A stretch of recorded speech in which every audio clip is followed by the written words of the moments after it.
folks joining online, we're just going to give it another minute or two to let some more people trickle in, and then we will get going.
All right, I'm just going to share the screen and then we'll get going. If people who have joined on Zoom wouldn't mind putting their name and affiliation into the chat, we'll read those out during our introductions. There's a sign-up sheet. We don't have a sign-up sheet. We'll just do introductions and Parker will take down people's names and affiliations in the room. Screen share going.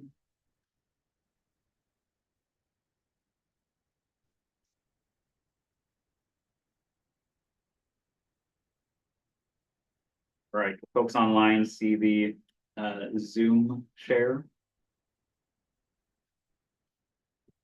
Yeah, Ethan, we see it. Perfect. Thanks, Adam. All right. So we will just start things off real quick. Welcome everyone to the April 8th meeting of the Active Transportation Advisory Committee. We'll just start with a welcome and some introductions. So we'll just go around the room here, state your name and affiliation, and then I'll read through the people who are online. I'm Ethan Townsend. I'm one of the more recent transportation planners with the Capital Region Transportation Council, and I'll be taking on leading the ATAC following the departure of Chaim Simon back at the end of last year. So we'll go this way around. I'm Valerie Dean. I'm from the New York State Department of Transportation, Region 1.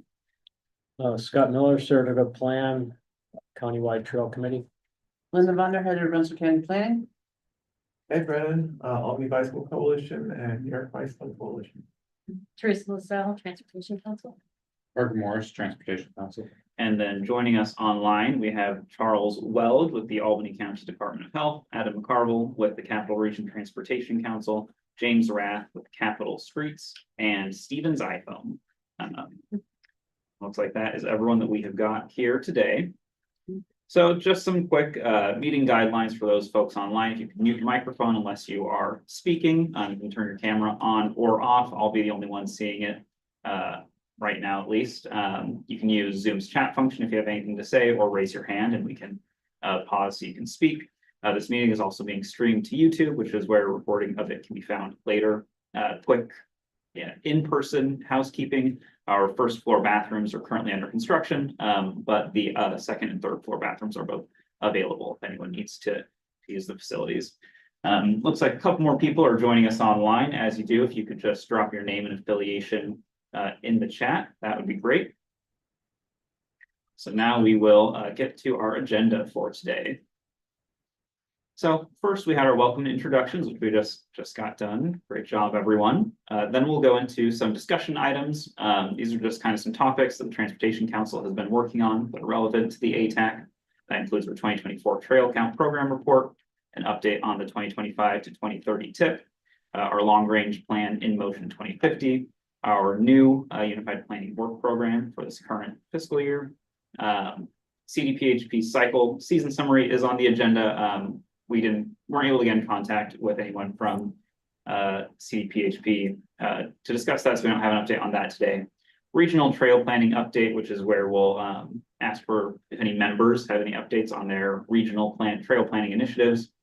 And then status of the general planning initiatives that the Transportation Council has been working on.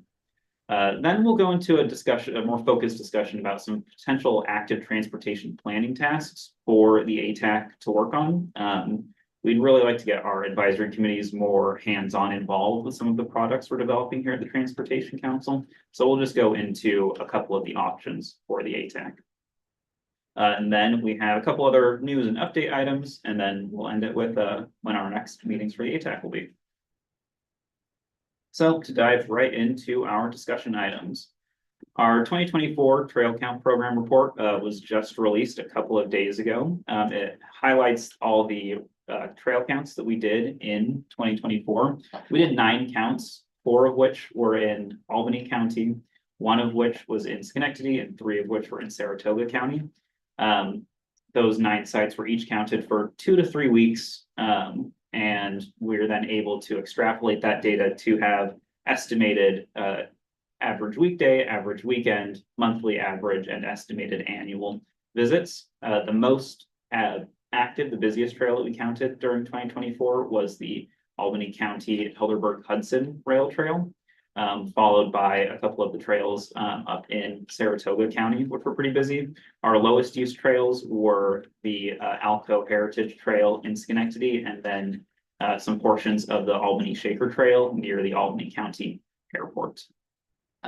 So our 2025 counts are going to be starting soon. It's free for all of our municipal partners, which I guess implies that it's not free for non-municipal partners, but I don't know if we have a fee or anything we charge. If a non-municipal partner, if anyone wants a trail count, reach out to us. We can work with you to figure something out. We typically try and do 2 to 3 week counts, and we do with 3 of our little trail counters. So we do 3 recounts that are in the same region around the same time, just to kind of minimize the traveling around to check and install and take down the trail counters. So Reach out to you means who? my contact will be at the end, or, the general Capital Region Transportation Council email or phone number. They can put you in contact with me or Teresa, and we can work with you from there. But yeah, my email will be at the end of the PowerPoint, and also will be sent out to you. On this one? Yes, that one. Yep. Right there on the agenda. Ethan is, Yeah. I'll just mention that in addition to the trail counts, we also have an on-demand count program for vehicles and bikes and peds on road facilities, sidewalks. So that also is a free service that we can, take requests. It's ongoing.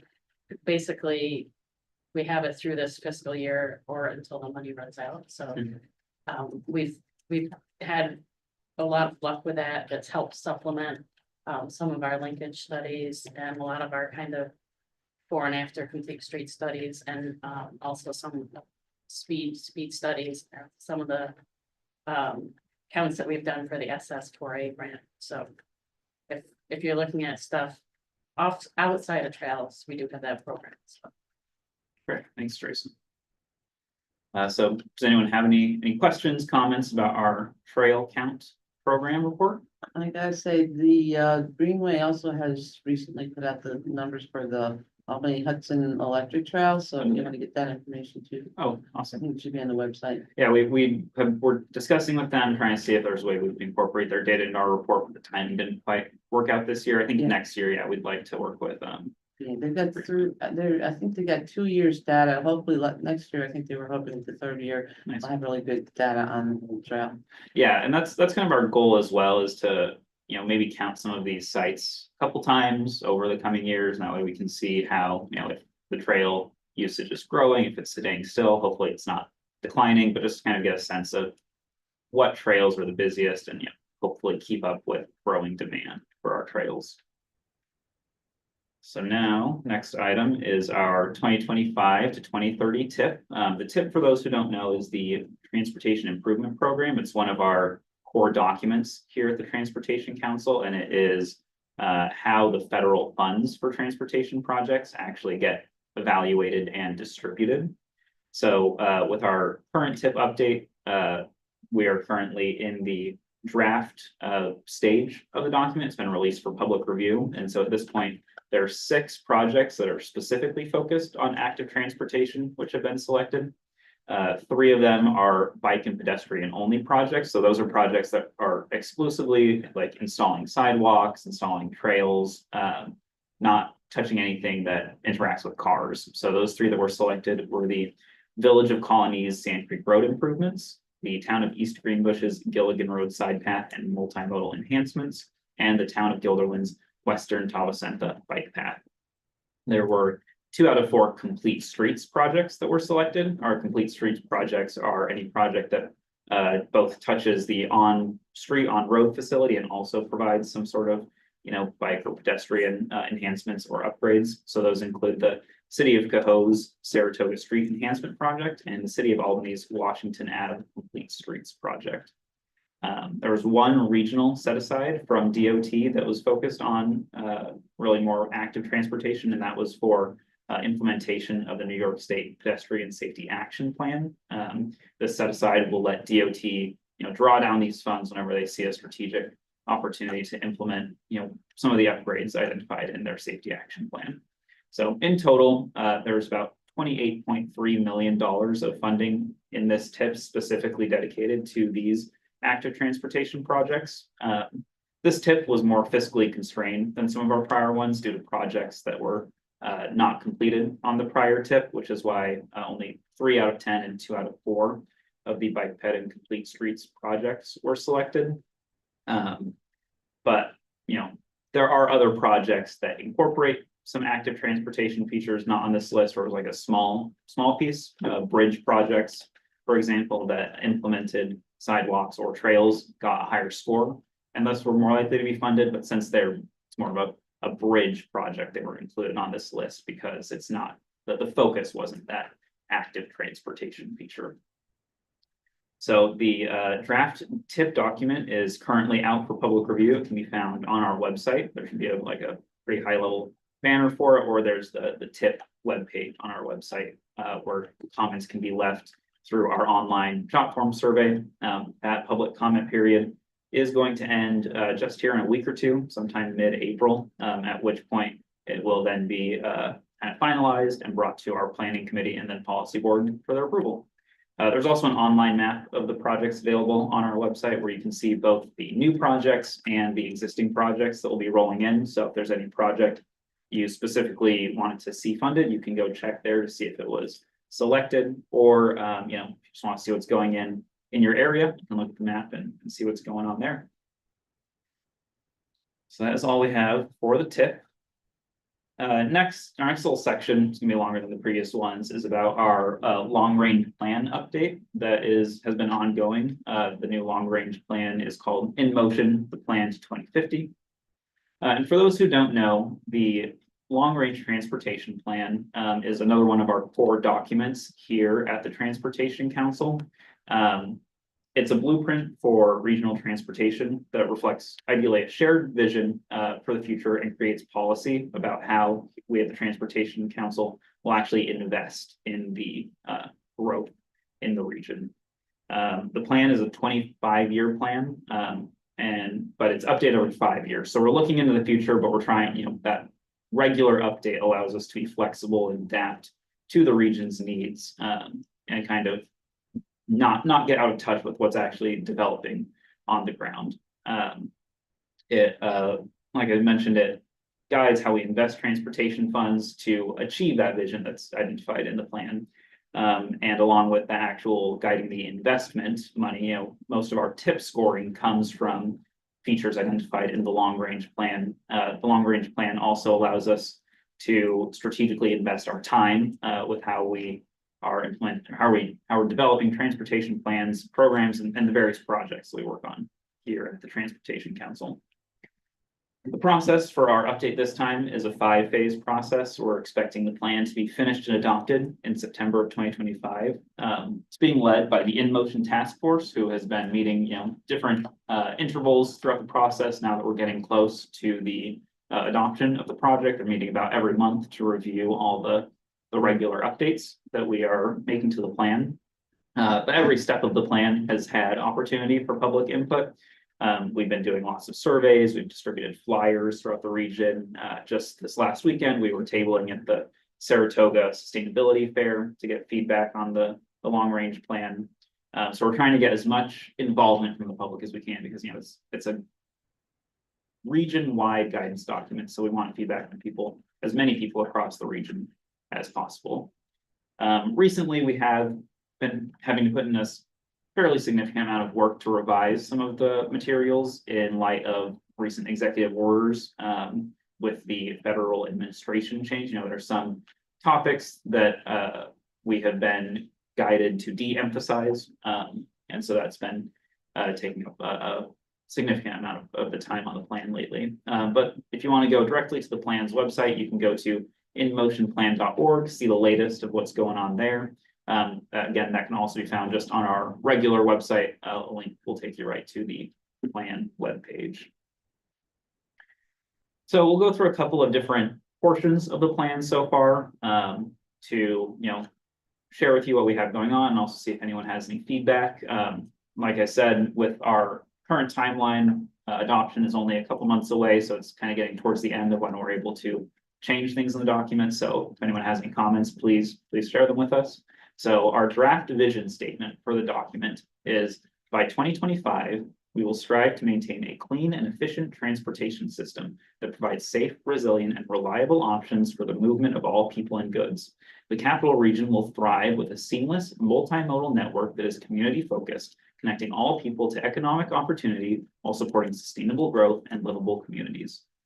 Transportation investments will improve system performance, support and promote new development, adapt to technological advancements, and protect the environment for future generations. So this is, like I said, our big vision statement that hopefully encompasses how we want to see the region develop. You know, it's a vision statement is more aspirational, so it doesn't identify many specific strategies, but that's identified separately in plans. So does anyone have any comments, any feedback about this vision statement? Things you like, things you don't like? I'll process it for a minute, see if any comments come in online as well.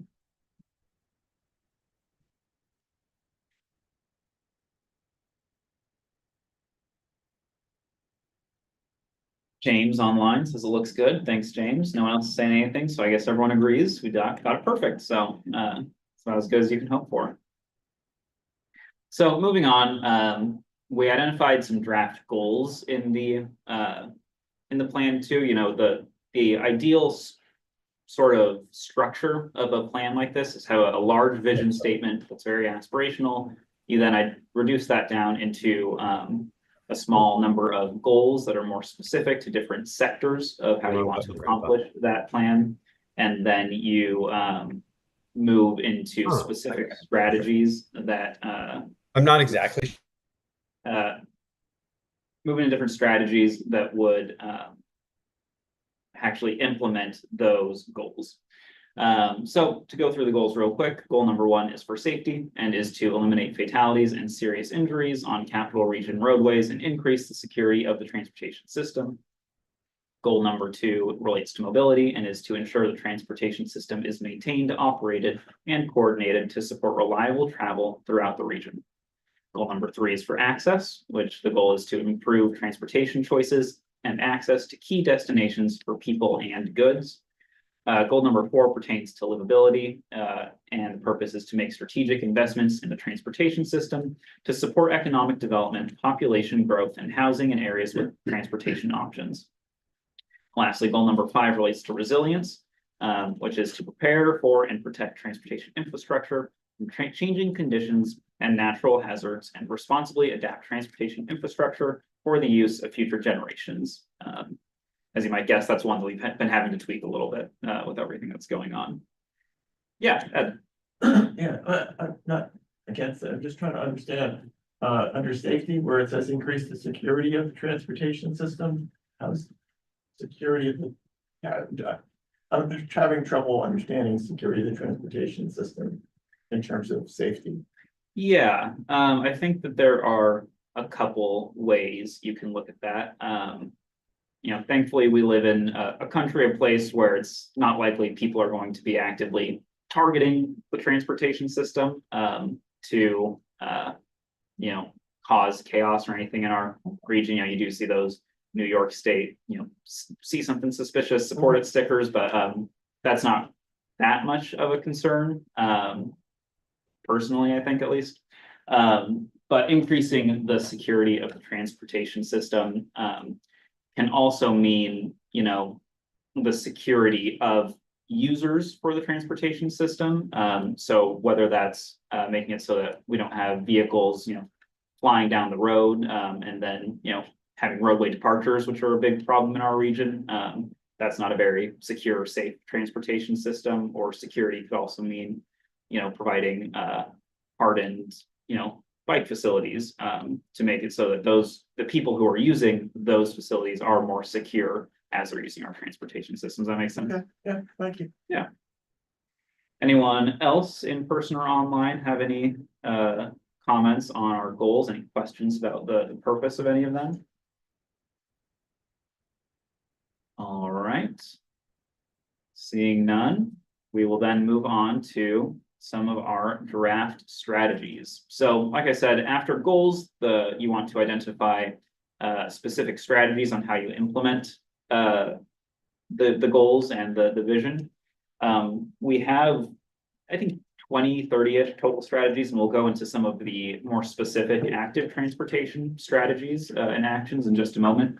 But all of the strategies are within these 6 categories that we've identified, which are to maintain transportation infrastructure, create a complete transportation network, plan for infrastructure resilience, improve system reliability, integrate transportation and land use, and support economic vitality.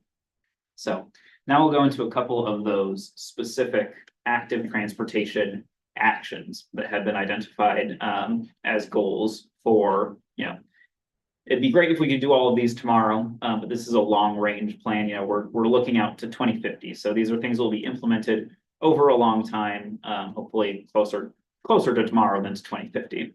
But some of those active transportation actions include replacing bridges and culverts while integrating multimodal options. A big choke point for a lot of our both pedestrian and cycle infrastructure in the region is all the bridges we have. A lot of times they were built 40, 60, 80 years ago, when people weren't thinking that much about pedestrians and cyclists. Cars were just kind of becoming a big thing, and so they're just wide enough for 2 or 4 lanes of traffic and not much else, which then makes it really hard if we're trying to have an active transportation network. So, for example, in our this tip update that we're doing right now, like I mentioned, bridge projects that included the addition or even just the maintenance of either pedestrian or bicycle infrastructure scored higher, and thus are more likely to get funded. Outside of those replacement opportunities, it's hard to add facilities to bridges because we are so physically constrained. But those replacements are a really good opportunity for us to be thinking long-term about how we want to make connections in the region. We also will be implementing strategies from the Capital Region Vision Zero Safety Action Plan. The Vision Zero Safety Action Plan, which is also sometimes referred as the Safe Streets for All plan, is currently being developed by the Transportation Council, with also a goal of having that adopted sometime late summer, early fall. And the goal of that plan is to, the Vision Zero, hopefully have 0 traffic-related fatalities by the year 2050, and to reduce serious injury crashes by 50% in that same timeline. Those specific strategies for that plan haven't been finalized yet. Like I said, that plan is still under development. But once that plan has been implemented, we'll try and use any strategies identified in that plan to increase our safety in the region. We're also hoping to implement more ADA transition plans. Those are adopted by local municipalities, which try and identify and create a plan for making all the existing and new infrastructure accessible to all users and compliant with the Americans with Disability Act. So we've been supporting municipal partners and helping them implement those, and we're going to continue to do so. we'd like to start collecting more pavement condition data for roads, trails, and sidewalks. The goal of which is to both help municipal partners identify where they can be targeting their investments to have the greatest impact, but also to kind of keep tabs on how our infrastructure is doing so that we are hopefully not waiting until there are 2 foot deep potholes in trails or in roads before we're repaving. We can kind of keep a little more active with that maintenance, and having that pavement condition will help us do that because it allows us to track the condition of those facilities. We're also going to work on implementing an active transportation or complete streets network. We'll talk about that a little more, as that's one of the planning tasks that we have on the agenda towards the end. That's something the Active Transportation Advisory Committee would be very involved with. So we'll go a little more in depth to that. That is one of our actions that we're hoping to do within the long range plan timeframe. So then a couple more of these actions: encourage complete streets policy adoption at the local level. Again, we at the Transportation Council have a complete streets design guide, but we're not a governing body, so we can't force anyone to adopt it, but encouraging our local municipal partners to adopt their own complete streets policies, which are tailored to their cities and towns, will be a big benefit, and allow these municipalities to grow and provide complete streets networks outside of just the federal funding opportunities that we provide here at the Transportation Council. We'd also like to utilize more universal design techniques to help implement the public right-of-way accessibility guidelines, also known as PROAG. That's a set of guidelines that was just adopted by the federal government in July, I believe, which is guidance on how we can actually, design our facilities to be more accessible to all users. And that universal design is a really key piece of that. We're also hoping to start quantifying some of the economic and public health benefits of our active transportation investments. Especially with how things are going at the federal level, showing that something is economically beneficial is going to be a big aspect of determining how federal funds are spent in the future. I don't need to tell most people here that active transportation does provide economic benefits to both regions and to businesses located directly along facilities, but we don't have that sort of quantitative data to demonstrate that, and that's something that we'd like to start collecting.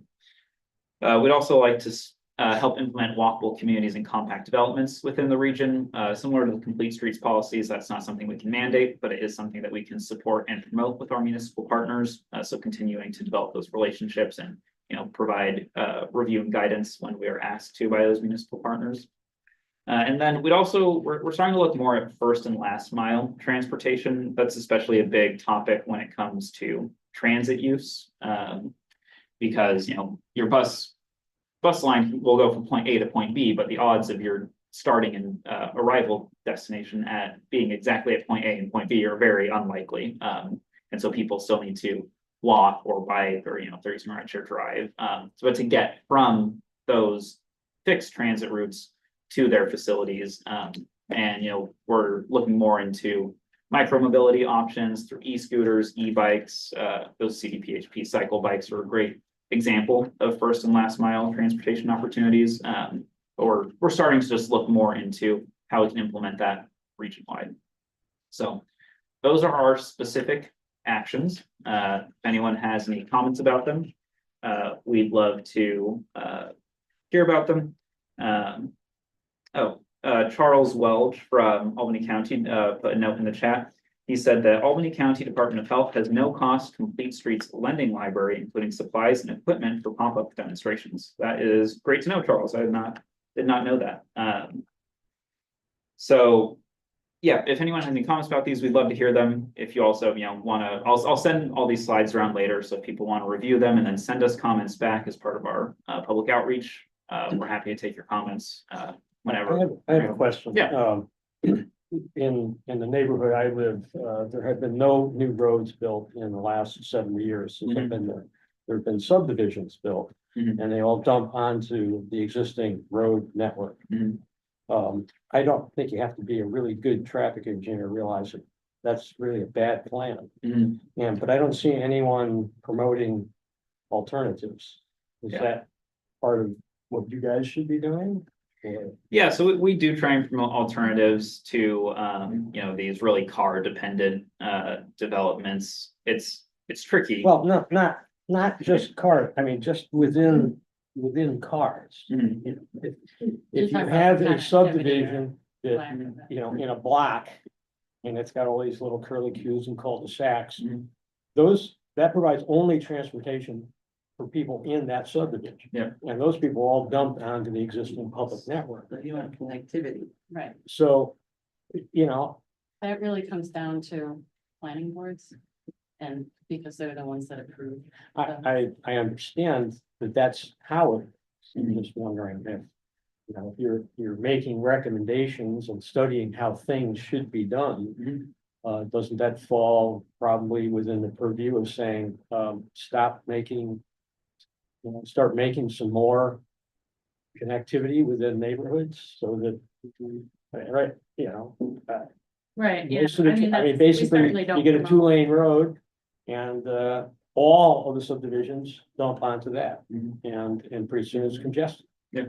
And but there is no alternative, because you There's cannot no use alternative route. subdivisions to get from point A to point B. Mhm. Yeah, I mean, we definitely promote, connectivity and parallel routes but again, we don't have any purview over anything, we can't tell. Well, I the know you can't developer. say There that, used- but you it used to be can, more of an educational thing. I think that's what. if you have a plan, you can point out that you should be doing this. I understand you Right. can't tell people to do it. Well, I but- think that kind of falls in with our linkage program, when we do linkage studies, that's where you see that kind of thing. We're looking at a specific area and trying to make improvements. Yeah, and one other question that relates to these two things here. You know, the rumor, and maybe beyond rumor coming out of USDOT is that, things like TIP are going down the crapper. Do we have a plan B? So. Okay. I mean, it's every day there's something new, so we're just trying to keep up and.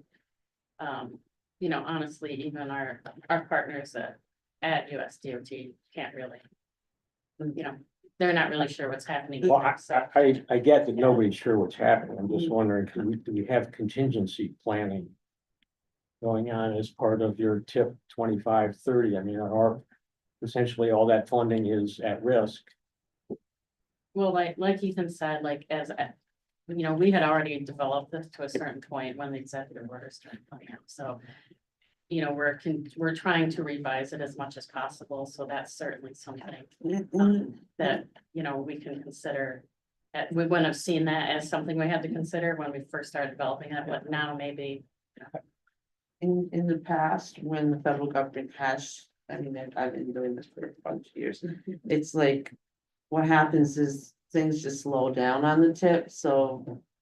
It's like things, at one time we had a tip that was like, okay, nothing actually not very many projects got off the tip. Because the federal funding had died.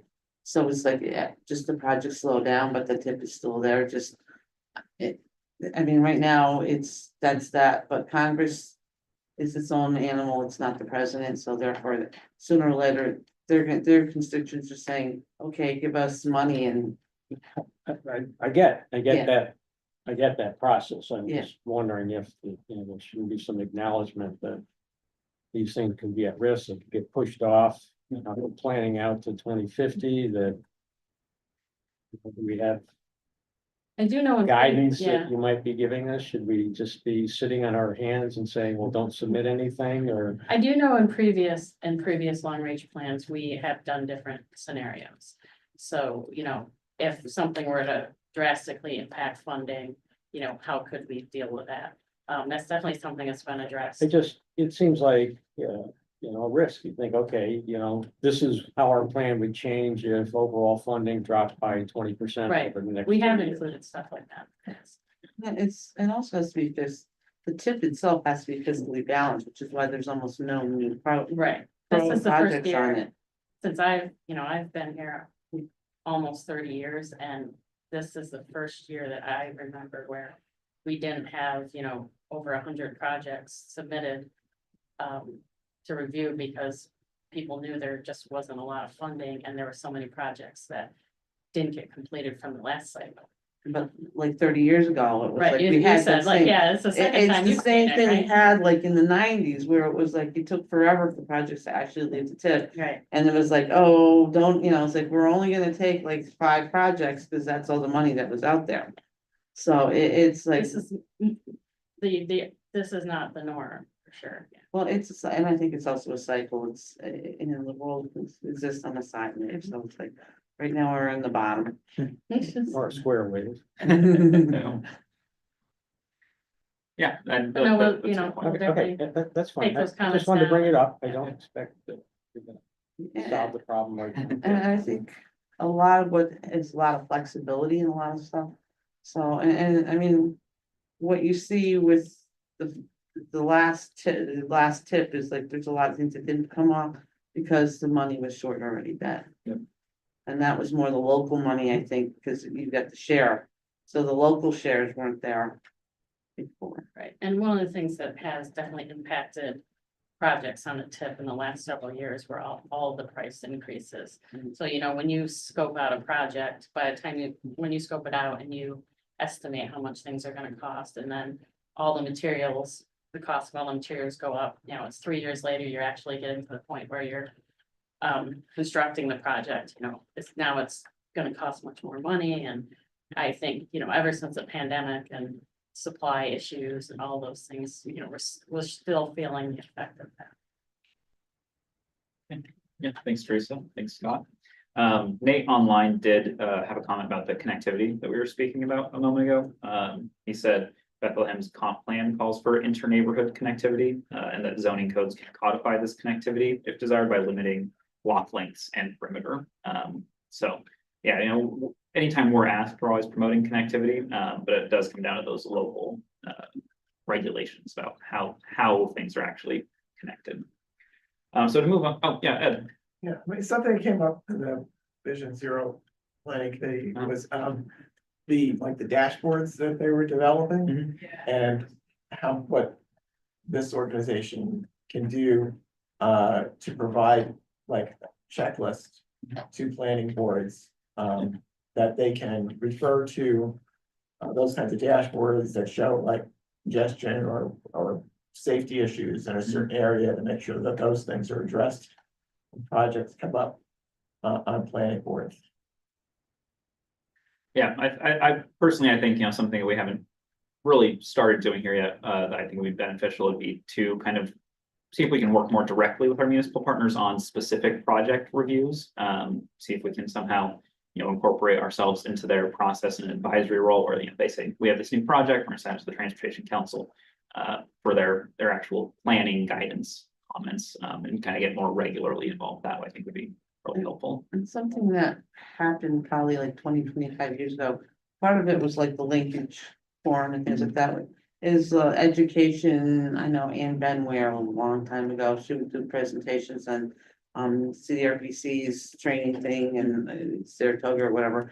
But it's like there's some kind of thing about making communities more connected or whatever, and so that they understand. I mean, there's a lot of new planning boards and things like that out there Definitely. that it's probably in time to do more training again. Yeah. Yeah, a few years ago, we had a series, I know, Rima had tried to kind of kick off a educational series that was aimed for like planning boards. And I think that didn't get a ton of interest, but that's something we could definitely look into revamping. And even if you have just something on the internet or whatever, so people can, they Yeah, I got the think we training have like requirements. videos or something, yeah. Yeah, it's like there's a training requirement and it's like, you can do something where it's just on the internet for an hour or two, whatever, just little short things, and probably very useful. We Yeah. definitely, not so much, we always attend, we actually table at the Saratoga County Planning and Zoning Conference. But at the other, big one at Hudson Valley, we almost always give a presentation there. Those aren't obviously those are broader planning. Usually there's not a ton of transportation focus. Yeah. No, I do think that's something, you know, I was on a town planning board, so I definitely see that as an opportunity where we can kind of increase our education and be a resource, like you mentioned, the checklist. That's exactly the kind of thing that we can do. I think that more direct involvement would be really useful. So just remaining scheduled for our long range plan. April 9th, so tomorrow, we're hoping to finalize our draft strategies, performance measures, and financial plan. So, you know, we'll still take some comments, but that's when we'll be really getting into finalizing the document. So any comments should get to us in the next couple days. That'll let us get the draft plan prepared for the May 6th planning committee meeting, where we'll then see what the planning committee has to say about the long range plan and start making any final comments and changes they have.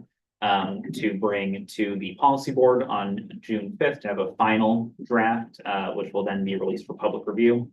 That public review period will run from or until mid-July. We'll be incorporating public comments through then, as well as any comments from the policy board at that June 5th meeting. And then we will have the final revisions on the final plan for the planning committee in August. And hopefully have the plan adopted by the policy board at the September 4th, 2025 meeting. And then we'll have a new long range plan.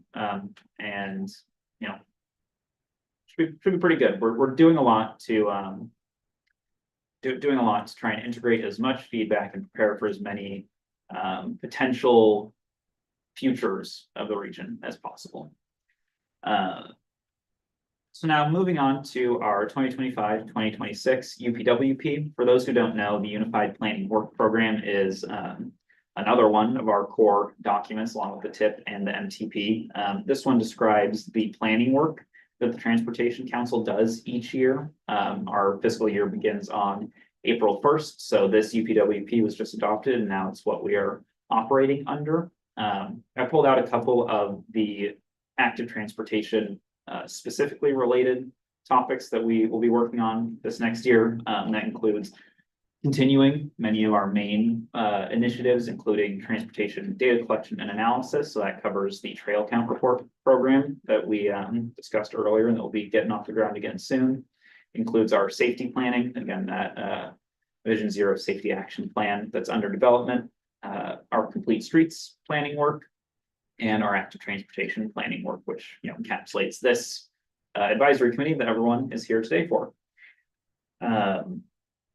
And we do have a couple of new initiatives, which we can, you know, dive into a little bit more, or we'll do it now, but we'll also look at them in a moment when we look at the status of the planning initiatives. But some of these new things we're going to be getting going in this fiscal year include an Albany County Active Transportation and Technical Assistance project.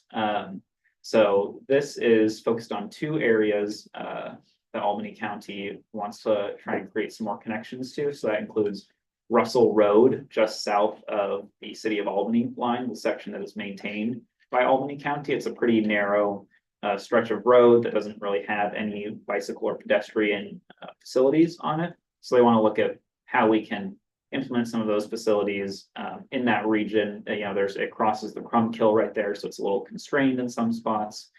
So trying to identify some strategies that Albany County can implement to make that a little more hospitable area for people who aren't in cars. And then also looking at the area right up here around the Albany County Airport. You know, there's several trails and side paths to go through here. The county just installed a new side path along the section of Waterloo Shaker Road. So trying to finish up some of those connections, as well as ideally connect those trails up to the Empire State Trail, you know, the Erie Canalway Trail, up along the Mohawk River. There's, you know, some troubles with that, both with how you get people to cross Route 7, which is really busy. And then also once they cross Route 7, how you get from Route 7 down to the trail, because there's kind of limited spots where you can go down that way. And, you know, there's challenges to each of those spots. So we're going to be diving into that a lot closer with Albany County to look at those two areas. We'll also be doing a traffic calming master plan for the village of Boston Spa. You know, they're just hoping to bring down some speed there. I'm not sure if they're specifically seeking a 25-mile-an-hour speed limit, but that's, you know, one possible outcome of these traffic calming master plans. Now that's an option. And then Saratoga Springs is also going to be embarking on a complete street study of West Avenue to try and, you know, again, see what options there are for more non-vehicle connections throughout that section of Saratoga Springs. So now we'll move into our regional trails planning discussion. We don't have that much from Transportation Council side, aside from what we've just discussed above. So I'm gonna open the floor, see if anyone has any trails they're working on that are gonna be started soon, that anyone's running into trouble with. Just kind of open the floor, see if anyone has any comments online. Also, if you have anything, please chime in. Yeah, Maybe, obviously, Albany Bicycle Coalition is not our project, but it's a project we're happy about and concerned about. Over in Bethlehem, which actually it connects not too far from where Russell Road meets Crumbkill. They built a half a trail along Blessing Road that connects Crumbkill. It's a 2-year project, is my understanding, and then it'll eventually connect down to Route 85. The problem is at Route 85, Blessing Road meets 85 and a traffic circle. There's actually a trail on the other side of Route 85 that goes down to a parking lot, goes over a bridge, and multi-use path, gravel, where there's a boat launch. So there's nice connectivity potential there, but the big safety part that we're concerned about is that traffic circle on 85. It goes from 45 to 55 very shortly, heading towards Albany from there. And it's Route 85, so it's a state. But it's a state road, so but I'm wondering if how we go about getting who to look at maybe some simple improvements that can be done to that traffic circle. There is a crossing there, they're largely faded out, but there are crosswalks that go across this section where unfortunately it's in a place where people are accelerating to go onto 85 towards Albany as they come out of the circle. What can be done to improve that? If there can be done, like maybe the odd thing about it, I don't want to go too long about it, but it's 2 lanes coming out of the traffic circle, and 100 yards down, it turns into 1 lane on 85. Like if it was one lane coming out of the traffic circle and people did all their merging up ahead on the other side of the circle, then they wouldn't be merging at the same time that they're crossing a crosswalk. Just like things like that are. Talk to the DOT engineer for Albany County. Yeah, just want to jump in here if I can. This is Nate Owens hopping on. Okay. Yeah, so it looks like thank you for sharing those concerns with us. Had some members of ABC attend Bike and Ped committee a few months ago, and then they sent a letter to us, kind of outlining some of the concerns, and we've been listening, and just wanted to update everybody. It does, I think the completion of the multi-use path to the roundabout is going to get pushed probably to next year. And our highway crews are going to be focusing on sidewalk repairs. This season with our kind of annual money for sidewalk stuff, and that is going to give us some time to look at these concerns and try and get something in place and work with DOT to kind of, make this connection a safe one. So just wanted to update everybody on that. And that's pretty recent as of, yes, a few hours ago. So yeah, Great. pretty new info, but just wanted to get everybody up to date on it. Thank you. Since you're on the topic of roundabouts, I just have a question. I know roundabouts are a relatively recent innovation. Are we accumulating any kind of pedestrian accident data for roundabouts versus regular intersections? Are they actually, I mean, they're certainly safer for cars. Are they safer for pedestrians? I mean, if any crash data would be collected. It would be in the clear system.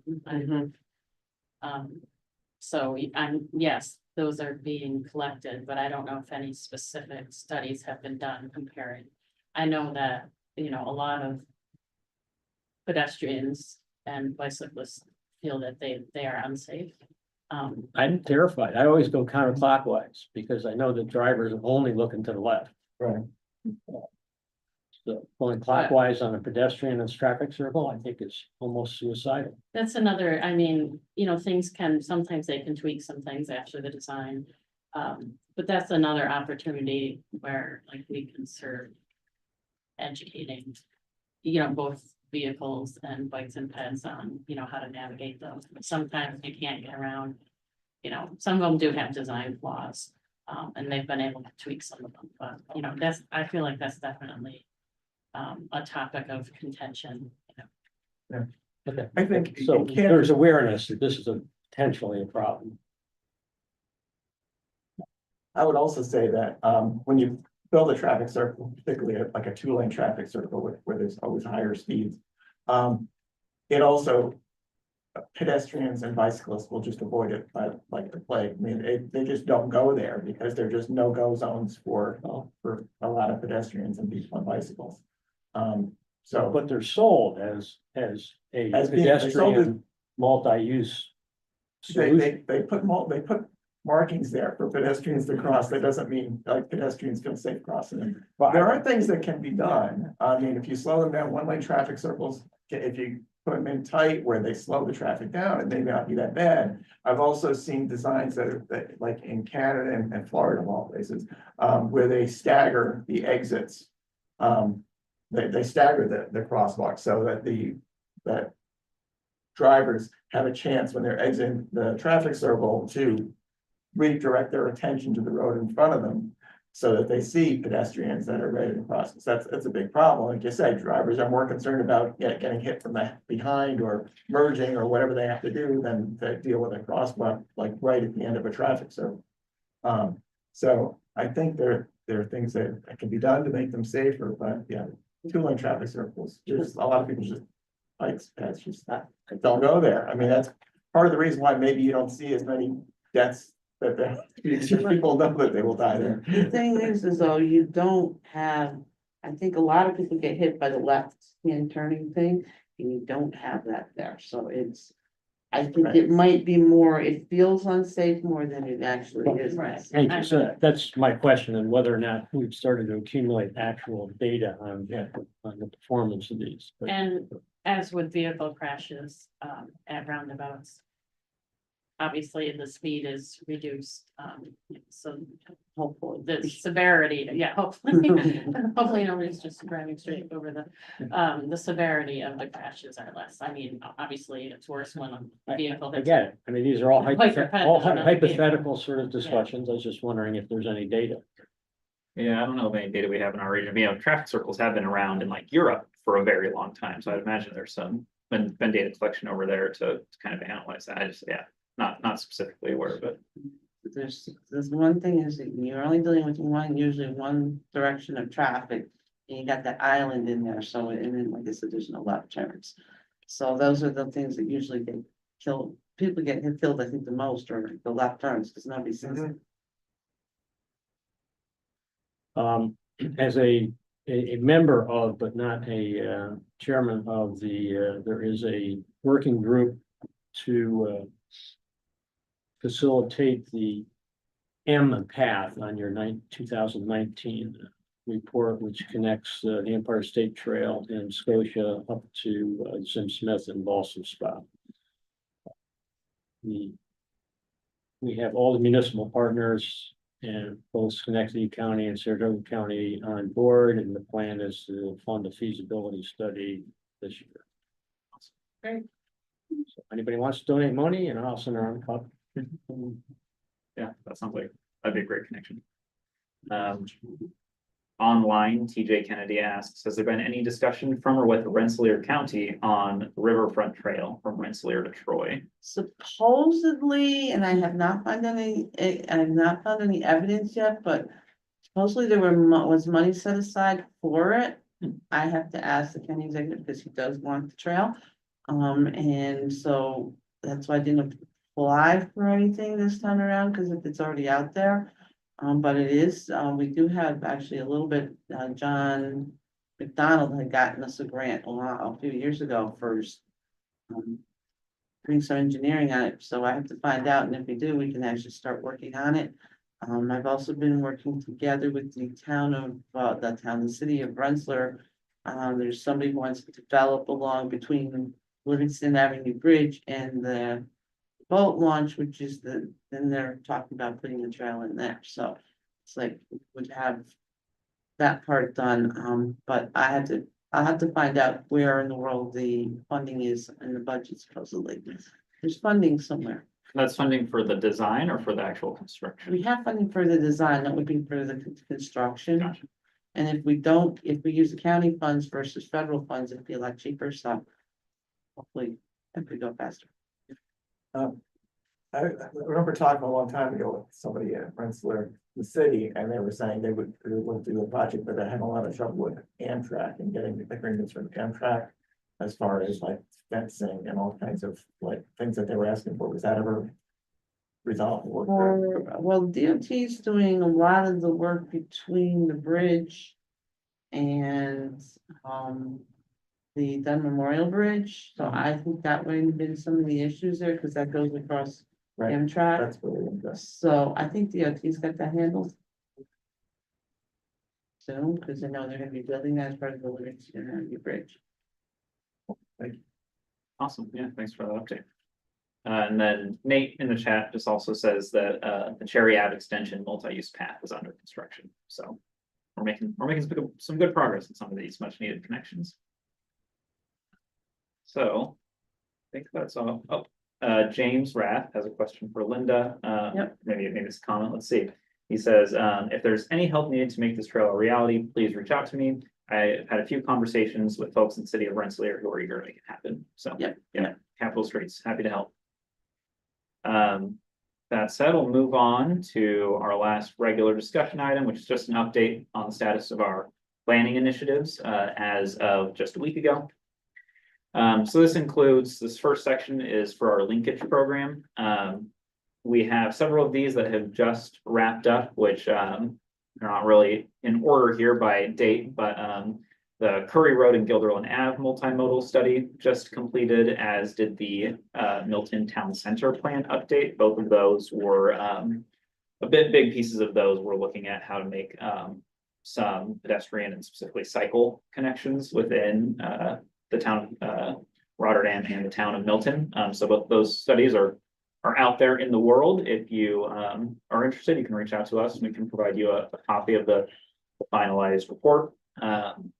We have a couple more that are nearing completion. The Village of Voorheesville's Safe Streets Policy and Plan, Albany County's Resilient Broadway Multimodal Corridor Study, and the Castleton on Hudson Complete Streets and Connections Plans. All of those are expected, hoping to wrap up in the next month or two.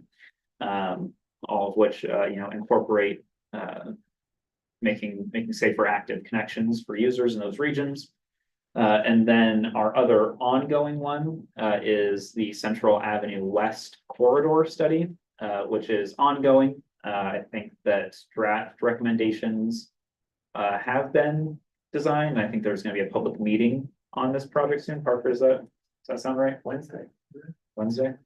This Wednesday? Sorry, Sorry. Oh, Central Ave.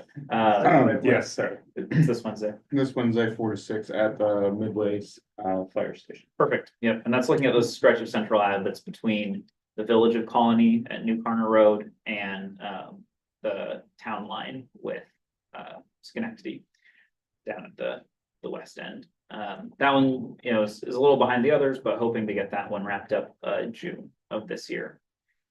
Then we have a couple more that have been approved. They're just kind of starting to get off the ground now. That includes the Route 7 corridor study in the town of Niskayuna. That one's being led by Kerry Ward. They have a consultant selected, and they're just kind of starting to get their advisory committee going and start collecting the existing conditions data for that project. And then the County Route 109 study in Saratoga County, which involves the towns of Half Moon and Clifton Park. That one is just really in its infancy. The consultant selection is still underway, so they haven't even started putting together their advisory committee or anything. But both of those are both getting off the ground. We're hoping to ideally finish those up around the time of the end of our current UPWP in March of 2026. And then we have two of those new projects that we discussed earlier, that traffic calming master plan for the Village of Ballston Spa and the West Ave Complete Streets project for the city of Saratoga Springs. Since those were just approved, we have not even assigned a staff person to those projects. So those are very much in the preliminary phases. You know, in the coming months, we will start the consultant selection and then the study process. But those are really very preliminary right now. Then we have our Tech Assist program, which is, you know, similar to the linkage program, but it's even more focused, usually looks at a smaller area and provides more specific recommendations, ideally that can be made in the shorter term. So the three primary Tech Assists that we have ongoing are the ones being led by Andrew Tracy, the traffic engineer at the Transportation Council. And those are looking at US Route 4 and Blooming Grove Drive in North Greenbush, looking at Broadway and Partition Street in the city of Rensselaer, and an intersection traffic and safety assessment, looking at a couple of intersections in the town of Ballston. Those have all, you know, our staff resources have been limited a little more lately, especially with the TIP and the transportation plan updates that we have going on. We're hoping to get those wrapped up early this summer. We have just recently started a parking study for the city of Coes, being led by Parker here. That's ongoing, trying to, you know, look at how to best make most efficient use of space in downtown Coes for both vehicles and non-vehicles. So that is ongoing. And then lastly, we have that Albany County active transportation Tech Assist that we discussed earlier, focusing on Russell Road and the Albany County Airport. That's going to be led by myself and Kerry Ward.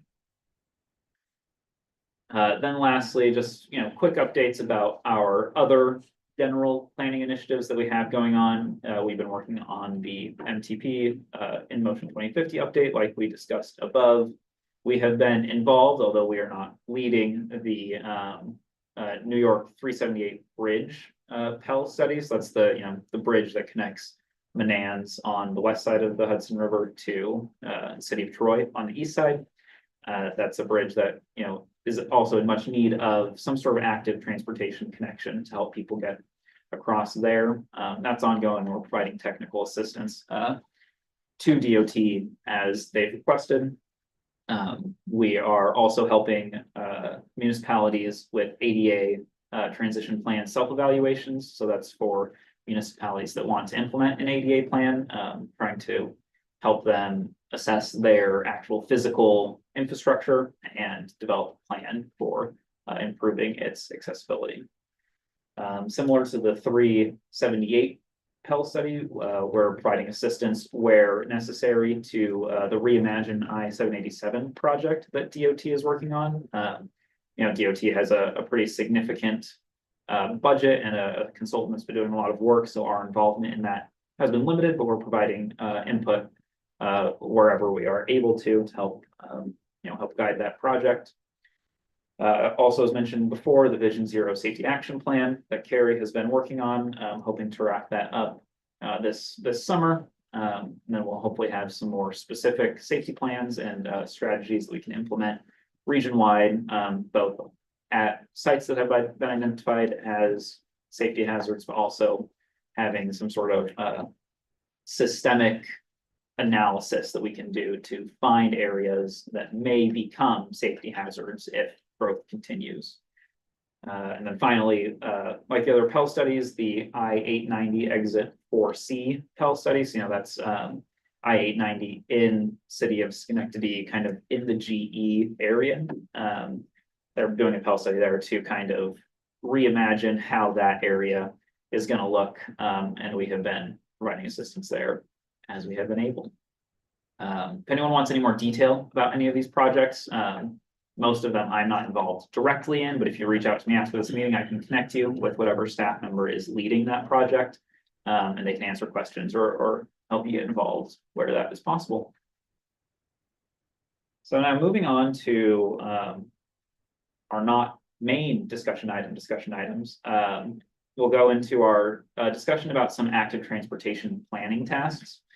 And so the purpose of these planning tasks are to have something active transportation related that this advisory committee can provide direct input and guidance on, and help us develop some new documents, new materials to help guide and implement active transportation system region-wide.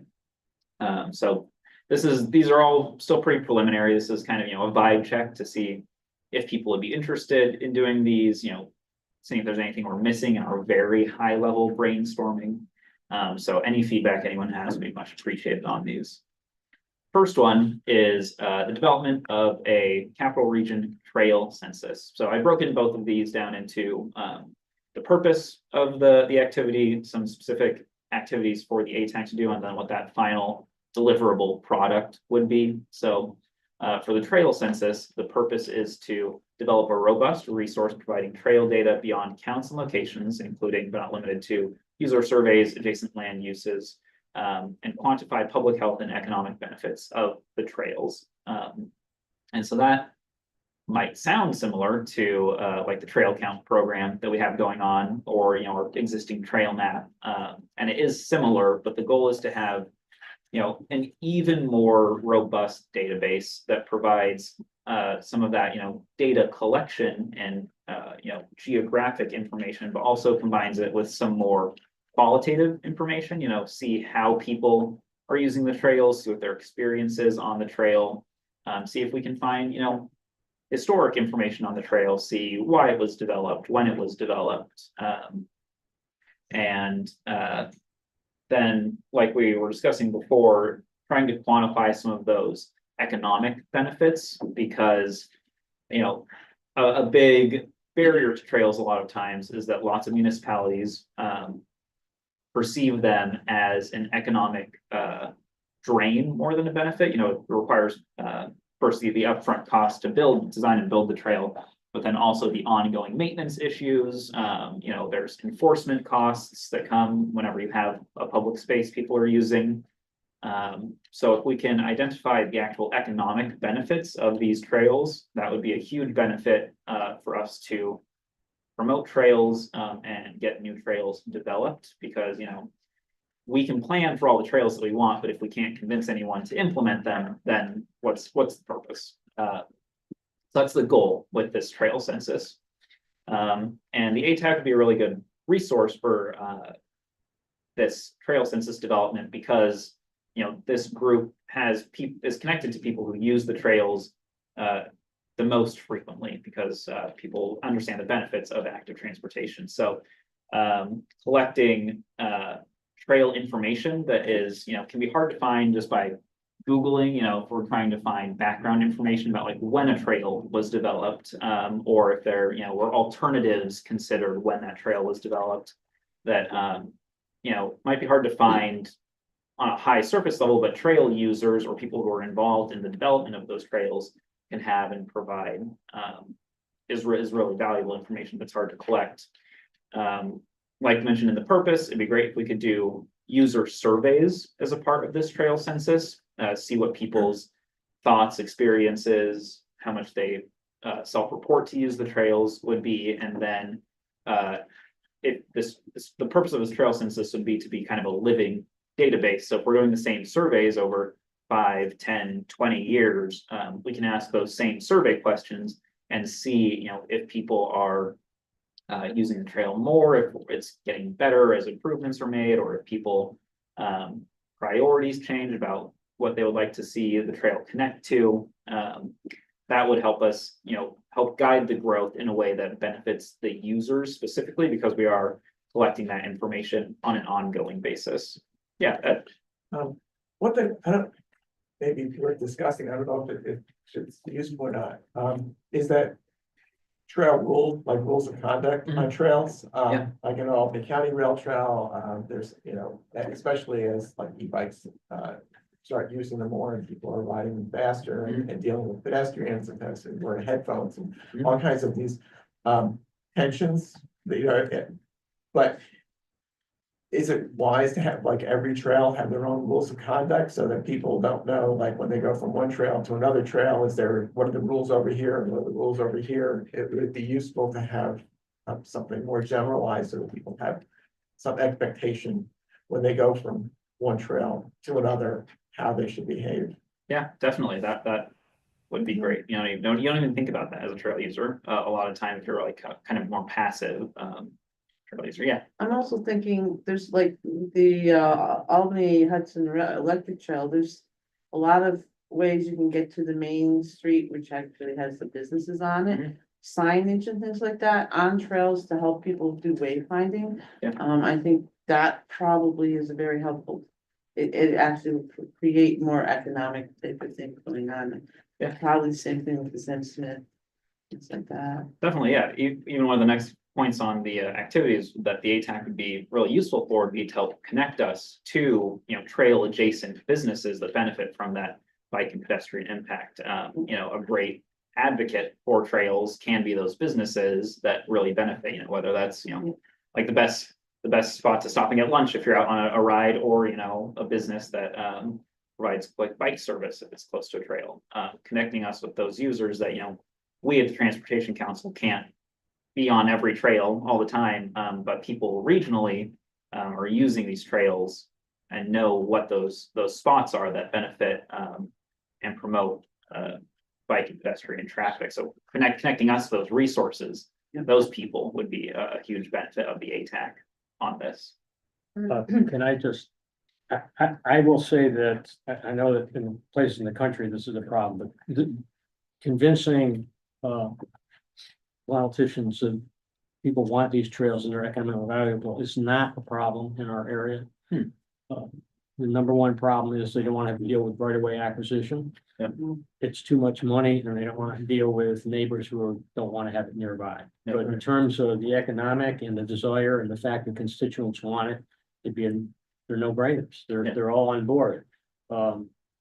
You know, a analysis that I would think would be very helpful is one that shows the increase in trail use when it actually connects to something else.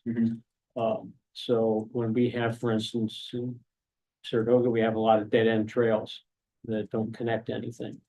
And a predictive model based on past experience that says, if you make this connection, your usage will go from 10,000 a year to 300,000 a year.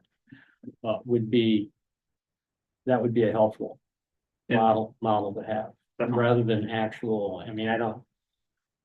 You know, we should be collecting data on these things, but I don't need, as far as I can say, I don't need that data to convince anyone that they want the trail. You might need that data to convince someone to pay for it, but.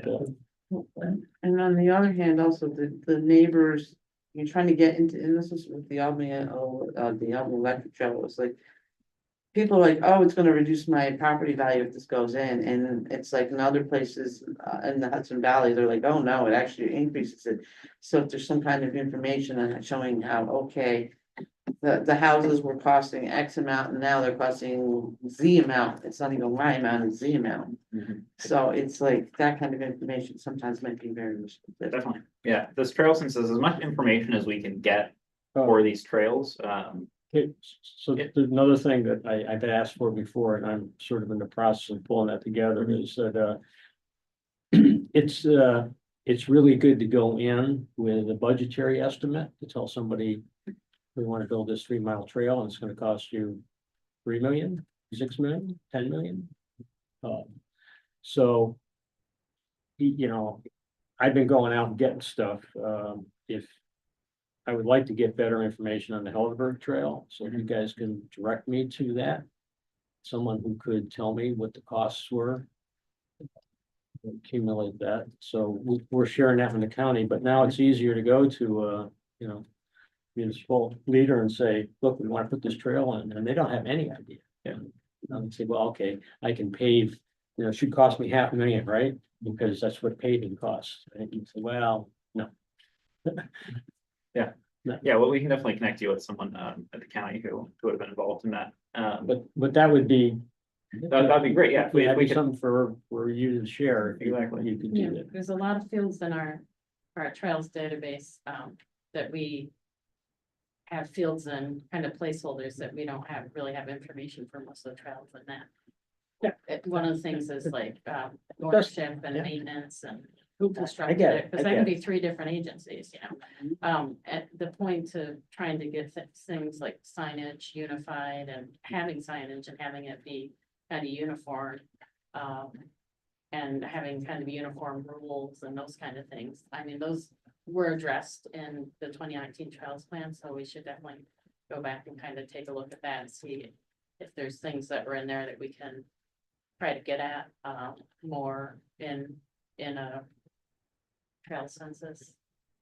But yeah, and I guess just in general, you know, when we go around and we talk about the trail updates, you know, providing that information back to us when something is constructed or, you know, because our online trail map is never gonna match what's exactly on the ground, just like sidewalks and that, we can't possibly keep up. But, you know, we're always looking for information to say, hey, this path was completed, and if you have, GIS files, mapping files go along with that, that's great too. Because I know our trail map is definitely missing some paved multi-use trails, but unfortunately, we don't have a dedicated, you know, person to just do nothing but update that. But it seems like, I feel like the amount of trails that have gone in the last like 5 to 10 years has been so many that it used to be, they're putting a trail in here and you'd be able to keep up with it. And now it's great that it's become a problem to keep up with. Not as bad as trying to keep up with sidewalks, but yeah, so that any information, and that's kind of the reason why we've been trying to connect back to going to some of the user groups. You know, like the group in Saratoga, and Ethan and I have been trying to kind of sit in on those meetings because it's a wealth of information. I mean, a lot of the stuff isn't necessarily relevant to what we do every day, but just the simple thing of just getting that information about what's going on and what's being built, because we have a good idea if something went through the tip. And there's some other funding programs, but there's a lot of things that go in that, you know, we don't really, they're not anything to do with our funding, so we don't necessarily know about. So this group has always, you know, been a good resource for that. Yeah, definitely. James online says, loves the idea of the trail census. Another thing to be useful to have would be maintenance costs more clearly outlined, because, you know, that is another piece of that economic pitch is, you know, people always want to know how much it's going to cost for them to maintain the facilities once they're added. And so the ATAC would serve as the review committee for this trail census as we were developing it, as well as, you know, providing us information wherever possible. And the final deliverable would be some sort of living online database with that trail information. You know, this could be built off of our existing trail map. It could also utilize the EcoCounter dashboard. EcoCounter is the company that we get our trail counter actual little boxes from, and they do have a dashboard system that we just haven't really explored the potential of. So that's another spot that the trail census could potentially live, or it could be its own standalone database. There's some Connecticut, it might be the state of Connecticut, or some county there has a trail census. You know, if you just search trail census, they're the one that pops up, and it's its own standalone database, so something modeled off of that. It's another potential way that this could look in the end. And again, final deliverable in this means creating a living database. Ideally, it would never just be final and be done. It's something that would be ongoing updates to. I think about this, but in Saratoga County, we have been struggling with the idea of getting a GIS trail layer up and running and generally accessible to everyone for about 10 years now. And it runs into many obstacles. But one of which is who's willing to host it. If you guys were willing to host that, it would solve a lot of our problems. So we're trying to figure out what metadata to collect that defines a trail so that everybody in Saratoga County is collecting the same metadata. And we can put it on GIS layers, but the county planning doesn't want, most of the people that we're talking with don't want to have the liability associated with saying this trail thing is current. And if it's not, I'm gonna hold you liable.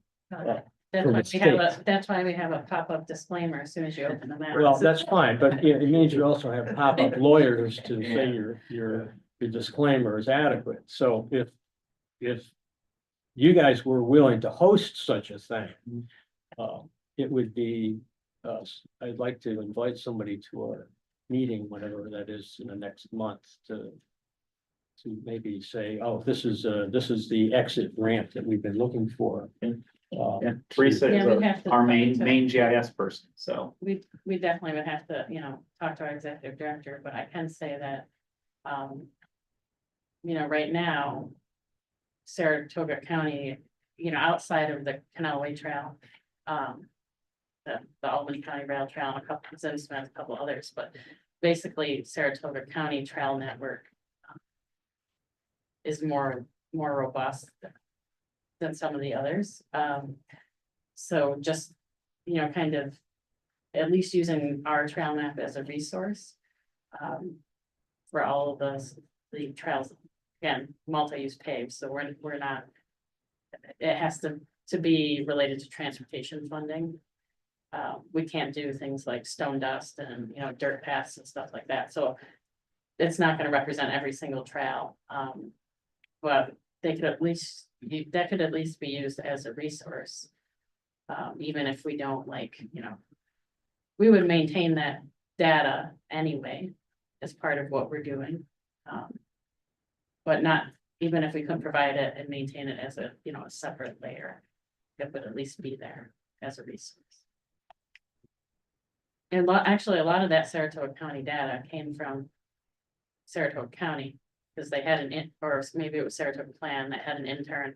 The county, collected the the data. county, both the county planning and plan have provided inputs, and there's other organizations out there, but we've had trouble integrating town stuff. I mean, towns will go out and they'll do it by hand on a map. So we want to establish a standard protocol for getting the data, Right. the metadata, and then ultimately, who the heck was going to post this? One possibility was we put it to a GIS clearinghouse, and nobody takes responsibility for it, and then you go and you pick off what you want. But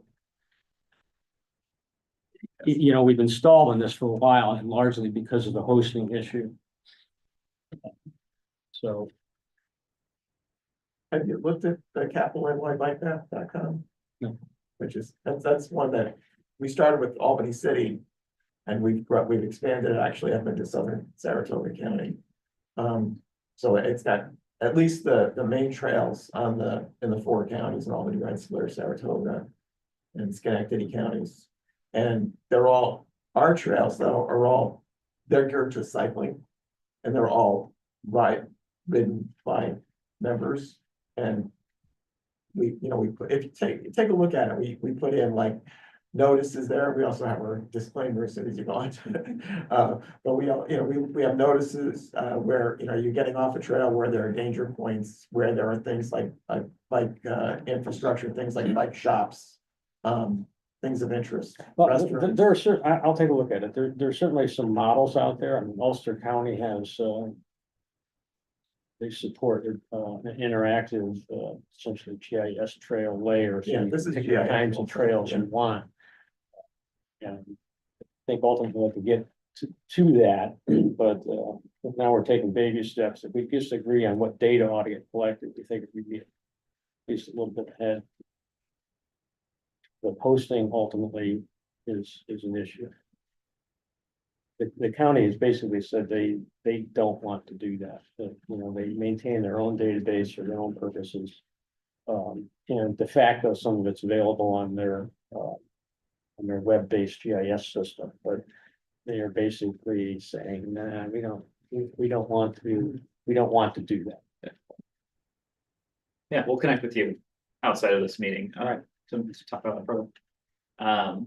So that's the trail census, planning task. The second one that we've identified at this point as a potential option is, development of an active transportation network. The purpose to create a focused network of preferred active transportation routes, which accomplishes the following: is functional for all user types at all skill levels, connects the region by filling existing system gaps, and focuses federal funding.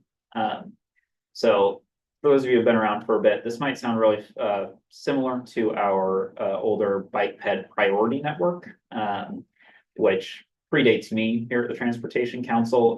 But from what I've heard from people, Predates me.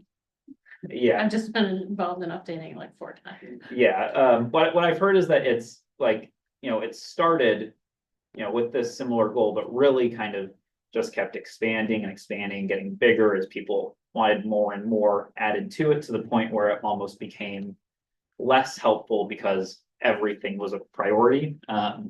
Which, when everything's a priority, nothing's a priority. And the purpose of this isn't to say that, not every street should have accommodations, but is to be a really focused, network to say, if people want to generally get around the region, we need some long routes that are connected to one another and are usable for everyone. Those of us who are more comfortable on a bike might be willing to share a 2-lane road with cars, but most families with kids aren't going to be doing that. So that's kind of in my mind who I'm picturing when I'm picturing who we're developing this network for, is for those families with kids who are the low confidence, low skill level cyclists, and then pedestrians who aren't your runners that are again more comfortable putting themselves in a scenario where they have to be a bit more adaptive and reactive to their surroundings. So This kind of differs from the priority network. Was, Linda, you probably remember, there was like 4 or 5 priority networks. They were established before I was here, so before the late 90s, and they were intended to be used for funding TIP projects. So they were used to prioritize where funding would go. And there's always been kind of this disconnect between that and where in an ideal world, where would we want to see? Obviously, we can't link everything, but this whole idea of a regional trail system, on and off road, and this new network would speak more to that. And most of the priority networks, really, I think the only ones that we still use are the freight one. I'm wondering whether we can take some of the ideas of both. It's like the roadways, you got the interstates, you got the arterials and things like that. Maybe you do something where, okay, this is an arterial trail, this is it's a non-quake thing or whatever. And maybe you take the trail systems and you rate them of what they are. definitely. So creating a map that shows those main routes that we do have, and also showing where there are opportunities for the most strategic connections to be made, because we have trails that do come pretty close to one another, but those missing links are not there. And so having this network, focusing our efforts into developing those connections rather than parallel doing kind of the upgrades to all the streets and all the paths, so that we have usable facilities everywhere parallel to this priority. transportation network. And the ATAC would be really involved in this because, trail users and pedestrians are who we would want feedback from to say, okay, these are actually the main routes that we use, and these are where we wish we could go with them. So, both promoting, surveys, we're trying to get information from the public at large, but also as a group that is more involved with our active transportation network, you all will have a lot of information that we won't have, or that, the general public might not be aware of as they're using the system on a day-to-day basis. The ATAC would then obviously serve as well as the review committee on the network as we were developing it, but I think this is something that would be really hands-on for the ATAC. We maybe have sections at each meeting where we say, here's the current network map, put down little sticky notes, put down little markings, showing where problems are with this map, or where, opportunities that we missed are. Could be a very hands-on activity. And the final deliverable would be, there might be some sort of study or report that goes along with it, but would really be an active transportation network system map that people can look at and say, it'd need to clearly show this is an existing trail, this is a future connection, but that have that people can look at and see, how we can get around the region, and also what we need to do to make the region more connected. Does anyone have any opinions about that? Any questions, comments, concerns? Sounds like you need a GIS layer with all the trails on. Yeah. Well, so yeah, for this layer, it would be off-road and on-road facilities, just as the existing one is. And again, I'll say that a lot of those connections and conceptual trails and, future trail recommendations were identified in the 2019 trails report, so that'd be a good base. Some of those trails have since been built, so that's another. We definitely need to look to that plan, and the idea of the plan was, to implement parts to the plan, obviously. So hopefully with every plan, we hope that's what happens, but not always. I think it would be helpful for you guys to identify what metadata you would want to see, and there are some problematic areas. A lot of people are calling sidewalks multi-use paths, and Yeah, that's. multi-separated paths, which are 3-4 feet wide, suitable for pedestrians, and they're calling them paths, and so as part of the metadata that we want collected is to say, well, how wide is it? Yeah. And how far is it from the edge of the, highway right away, and things like that, so that if you were plotting this up, you could say, all right, well, we're marking this as a sidewalk because of width and separation and other criteria. But right now, I don't know that there is a definition for sidewalk that is Yeah, the everybody can definition agree depends on with. who you talk to. So Mhm. as far as like, in Clifton Park, like Moore Road and those things, it's a lot of, those are really side paths, but they kind of present as a trail, so we do have like width data, but for certain trails, again, we aren't going out and collecting that, it's what someone has Right, provided to but- us. But, I think we have a network of volunteers and people who will collect that Right. data. Right. But we need to tell them what data we're collecting, so that Well, when I they go can down there and share say, with you- is this a sidewalk and how wide is it? And there's a mark there, and they check it off, and they say that. I can share, either you can look at our map online, or I can share basically all the fields. Some of the fields that we wanted to get data for aren't shown on the public view just because we don't have data for it, or that whole ownership maintenance thing gets a little sticky sometimes, where someone has told us that they own and maintain it, but they don't want anybody to know they own and maintain it for liability, or there's been staff turnover and they don't realize that, they own and maintain it. So that information is useful for us to have, because a lot of times people will call here and ask us, who owns or maintains something. It's not usually a simple answer, but it's still good information to have. even internally, if, you know, even if you folks didn't share that, if you had that information internally, it would be helpful. Okay, the conversation is complicated, I understand that, but if you had a preferred list of, I'll say, public attributes and private attributes that you said, this is what we'd like to see collected. What I'd hate to see is we send all our volunteers out and get a subset of that, Mhm. and then say, oh, we wish we'd also had this I information. totally understand. When you're building that GIS database, you wanna know at the get-go all the information you wanna collect, going back and collecting more. So yeah, that, I think that's almost the hardest part, really getting that set to where you know what you wanna get. If you have the manpower if you have people that are willing to go out and do it and you have the equipment, you know, that's the other half of You it. know, and there's gonna be a trade-off there. If we give somebody, 36 attributes, they're gonna say, oh, man, I didn't sign up for this. I mean, there's gonna have to be a box that says unknown.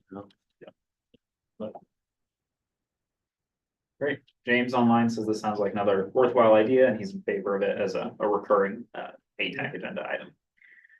So that's both of our tasks. Like I said, right now, these are really, high level. These aren't something we're starting tomorrow, but in the coming months, coming year or two, we're hoping to get these off the ground. And the ATAC will obviously be involved every step of the process for both of these.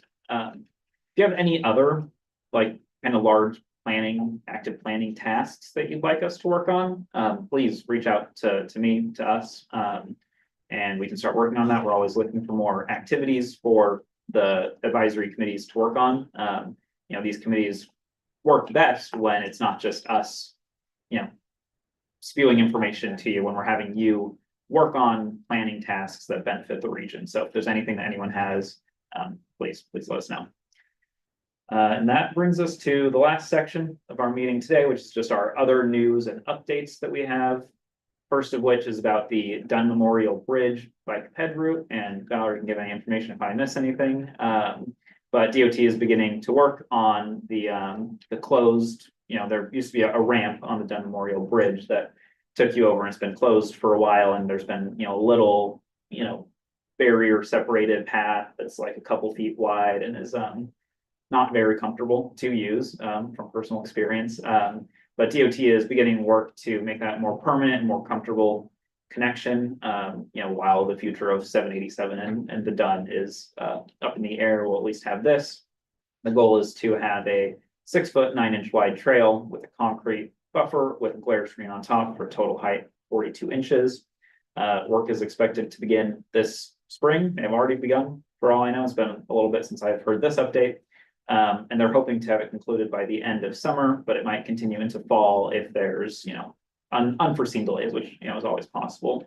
The work is primarily going to happen at night, during which DOT has said they will make detour accommodations, kind of to be determined what those detour accommodations will be, whether it's, it's tough getting over the Hudson because there's not a whole lot of routes you can take. So it could potentially be like some sort of shuttle service. I think they're still figuring out the exact logistics of that. They're anticipating that the path will be fully open during the day, but there might be times where they're doing a lot of work really quickly. And so for, a day or two that they might be closed, accommodations will be provided during those periods.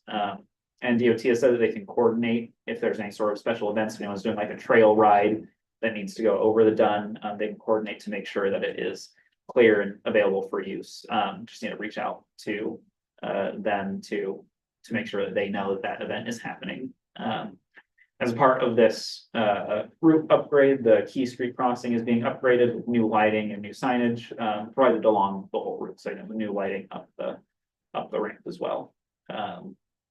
If anyone has any more questions, that is all the information I have, but I'm more than happy to connect you with someone who has more information. Valerie, do you have more information, or is it someone else at DOT that's been feeding that? Yeah. It's primarily being led by design. Okay. Mike Stefani over there, but I can mention that other improvements will include new lighting, better improvements to the drainage grates, head crossing beacon and signage. Great, thank you. So yeah, if anyone has any more questions about that, just feel free to reach out to us, and we can get you connected with the design team that's been working on that. Next update, I will turn over to James Rath, Capital Streets for their 2-year celebration. It's coming up. James, if you want to chime in.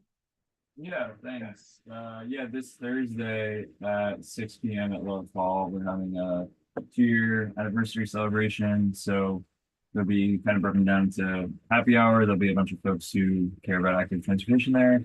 And then at 7 p.m., we're going to give a presentation on our work and we'll have a little bit of an award ceremony this year too, recognizing some of the best projects and dedicated individuals in the community. And then followed by live music. So yeah, if you don't know what Capital Streets does, if you care about active transportation, it's a great place to come and learn more about what we do. Perfect. Thanks, James. And if anyone has any questions, they can reach out to you, right? Yeah, absolutely. Perfect. Thank you. I'll drop a link with more info too in the chat. That's helpful. Awesome. Perfect. And next update, Parks and Trails New York is embarking on their annual Canal Clean Sweep. Canal Clean Sweep, quite a tongue twister. That's for both the Erie Canalway and the Champlain Canalway. The official weekend is going to be the weekend of April 18th to 20th. But the actual cleanups are sponsored by municipal hosts or other agencies, and they're welcome to choose a different day if there's one that works better for them. Parks and Trails New York has said that they have only seen a few events registered along the Champlain Canalway so far. And so it'd be great to have more folks put some of those on, especially in the area of Waterford and Half Moon. I encourage people to consider hosting an event or just sharing the opportunity to host around throughout the networks, in case there's someone that can pick it up. All cleanup organizers receive free trash bags and t-shirts for their participants. And you can find more information and register for an event at the Parks and Trails New York website. The link is right there on the slides, which again, I'll send around the slides at the end. But it's ptnyfriends.org/canal-clean-sweep. Last update, Parks and Trails New York has announced the 2025 Empire State Greenways Conference. I'll read their little blurb. Join Parks and Trails New York and partners from state and local government, trail planners, trail advocates, and anyone interested in the future of New York's Greenway Trails Network at the Creating Connections, the 2025 Empire State Greenways Conference. This is a conference in Kingston, New York from October 15th to 17th. If you want more information or want to register, again, I'll send the link around, but it's ptny.org/events/empire-state-greenways-conference. And that is the last update that we have here. Does anyone in person or online have any updates or events? Ed, go ahead. Yeah, speaking of cleanups, April 19th at 9:30 in the morning, we're doing a South End connector cleanup. Great. In Albany, we'll be meeting at the parking lot on South Pearl at the beginning of the Albany County Rail Trail, and then in the afternoon at 12:45, we're gathering for a birthday ride. That'll go up and down the Hudson, and we're going to stop at a couple of locations to talk about some of the projects. Like we're going to talk about the Resilient Broadway project and Livingston Avenue Bridge. Awesome. Things like that. So, Sounds good. We'll make sure that's included in the minutes that get sent out in the next couple of days for everyone, so that everyone can see that. yeah, it's on our events page on our website also. Perfect. We'll point people there as well. All right, James dropped the link in Zoom for the their 2-year celebration. And I think that is all we have from everyone. So our next meeting is going to be July 8th, and then our last 2025 meeting is going to be October 14th. Those are both currently scheduled for 9 a.m. Same room, same Zoom. So if you have any questions between now or then, or anything you would like to see on the next agenda, please reach out to me. My email is there on the slide. I'll grab some cards for people here in the room if anyone wants one. But you can also always reach out to the generic info@capitalmpo.org. And we can get you connected with anyone who is working on any topic you're interested in, whether that's active transportation or any of the other various programs we have going on at the Transportation Council. So thank you all for coming. Thank you. it.